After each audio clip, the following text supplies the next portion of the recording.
Hello everyone, this is starting a new section of videos on the TI-36. We're going to go through all of its equation solving features.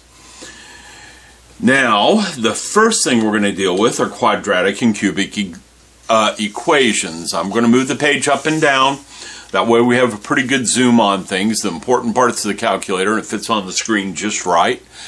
There's no glare on the calculator, a little bit of glare on this, but this isn't going to last long. Isn't going to be here for long.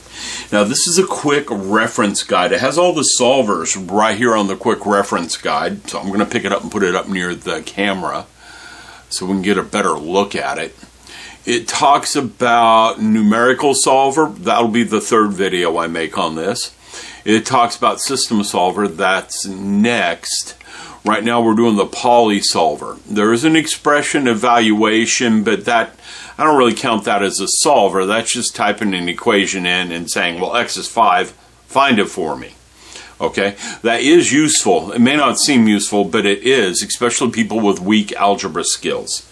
It's nice to type the equation in the calculator. This calculator allows equations to be typed in fairly close to what you're working with. Now, my example problems here are on a Google Doc. There will be a link to it at the bottom of the video. And if I can figure out how to put it in the video, there'll be a link over here somewhere so you can see it. But it's nice to have a piece of paper with the equations so you can work along with me.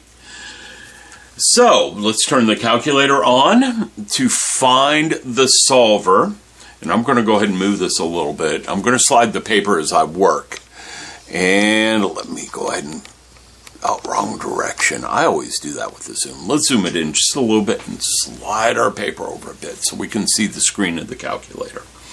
Now this is a quadratic. At the very bottom there's one cubic. It's basically the same thing as a quadratic, so I only did one of those. To find the solver on here, you're looking for polysolve. The polysolve button is right here. Now I know we don't see the entire calculator keyboard. I'll move it like that so we can see most of the keyboard.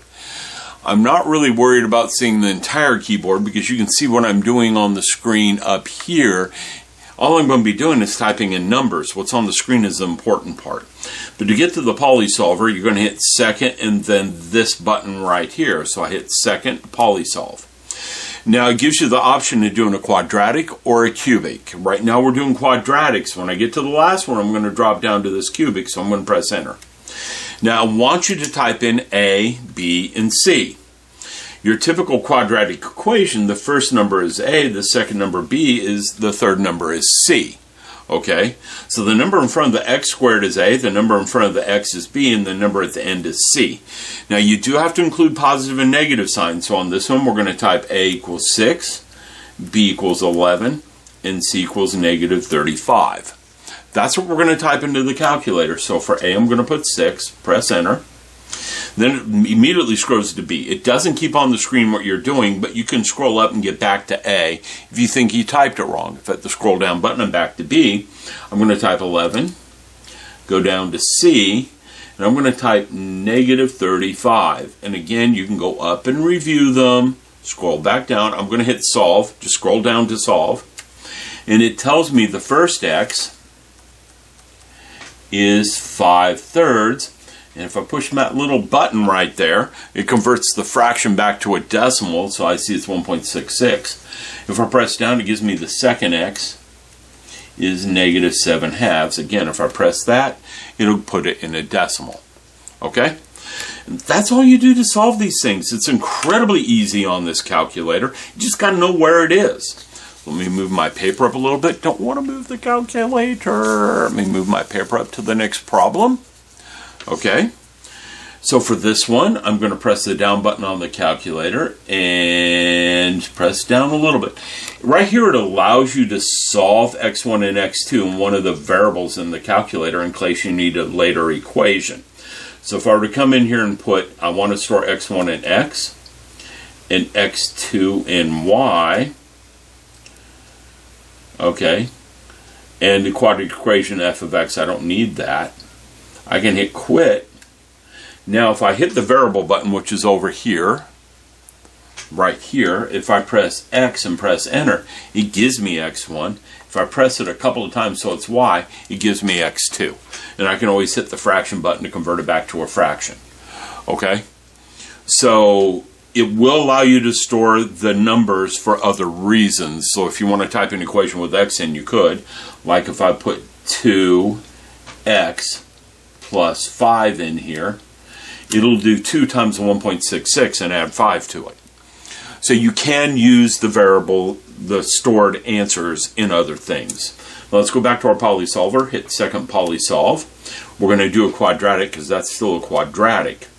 So this time A is 20, B equals negative 15, and C is negative 10. Horrible 5. So I'm going to put A is 20. Now it does save the numbers from the last problem. If you want them gone, just hit clear. Negative 15, and hit clear again because I don't want that 35 there. Negative 10. I can go to solve, and it'll solve it for me. This time I'm getting really an ugly number for x1. It's telling me x1 is negative 0.0425. Now if I press the fraction button, it doesn't do anything. The reason for that is this came out with some square roots and stuff. Remember the quadratic equation, which is not on this piece of paper. But if I take and turn this piece of paper over, it's x equals negative b plus or minus the square root of b squared minus 4ac all over 2a. Remember, with this equation right here, you can sometimes get square roots out of it. So that's why we're getting that ugly decimal. Doesn't mean you did something wrong. The calculator isn't going to convert it back to a nice number all on its own because it's not sure what the square root was. This came from a numerical solver. If I press the X button down, I get x2 is 1.175. Okay? So let's go on to the next one. Now this one's missing the C term. It doesn't mean the calculator cannot solve it. What it means is you have to type something in for C. So on this one, we're going to have A equals negative 5. B is going to be 1 because there's a 1 in front of that X. Then we'll put C equals 0. Okay? So I'm going to hit down. I'm going to go down here until I hit solve again. I just want to solve it again. I don't need to save the numbers for anything else. So I'm going to hit clear on that A, and we're going to type negative 5. We're going to hit clear on the B and type 1. This time we're going to hit clear on C, and we're going to make it 0. Okay? Algebraically, this one isn't too hard to solve, but if I haven't done math in 10 years, I don't want to solve it. Let's just be honest. The calculator will do it, so let's let it do it. Go down and hit solve. It tells me x1 equals 0. And it tells me x2 is 1/5. Again, you can hit the fraction button down here, which is very off screen, and it'll convert it over to 0.2. Okay? Hit the fraction button back. Sorry, I'm moving the calculator, didn't mean to. And we get 1/5 back. So if a letter is missing, just make it 0. The calculator will give you the correct answers. Let's go on to the next one. We've got 2 left. I don't want this video to be too long, so I'm trying to only do a few problems here, but this should be enough to get the idea on how this thing works. Now with this equation here, it's not in the quadratic form of ax squared plus bx plus c. So I got to change it to the quadratic form. I got to move it over to that. So what I'm going to do is move this 99x squared over to the other side. Now we have to pay a price for moving it. And that price is it has to be negative. We all know negative people. So we got a negative 99 here. And when you move him, he leaves a 0 behind. So now on this one, we know A is negative 99. B is 25, and C equals 6. In other words, when you go to run this through the calculator requires everything to be on the same side of the equal sign. So I'm going to hit clear on A and type negative 99. hit clear on B, and I'm going to type 25. Hit clear on C, I'm going to type 6. For those of you who don't want to hit clear all the time, you can just overtype the numbers. The reason I keep hitting clear all the time is when I had 99 in, the next time I go to solve, it's a 5. If I don't hit clear, I get 599, because the 5 will just overwrite the negative sign. You can use the delete button, which is right here, in place of hitting clear, and delete the extra numbers. But to me, I just get in the habit of hitting clear, so the numbers just aren't there. I'm going to hit solve.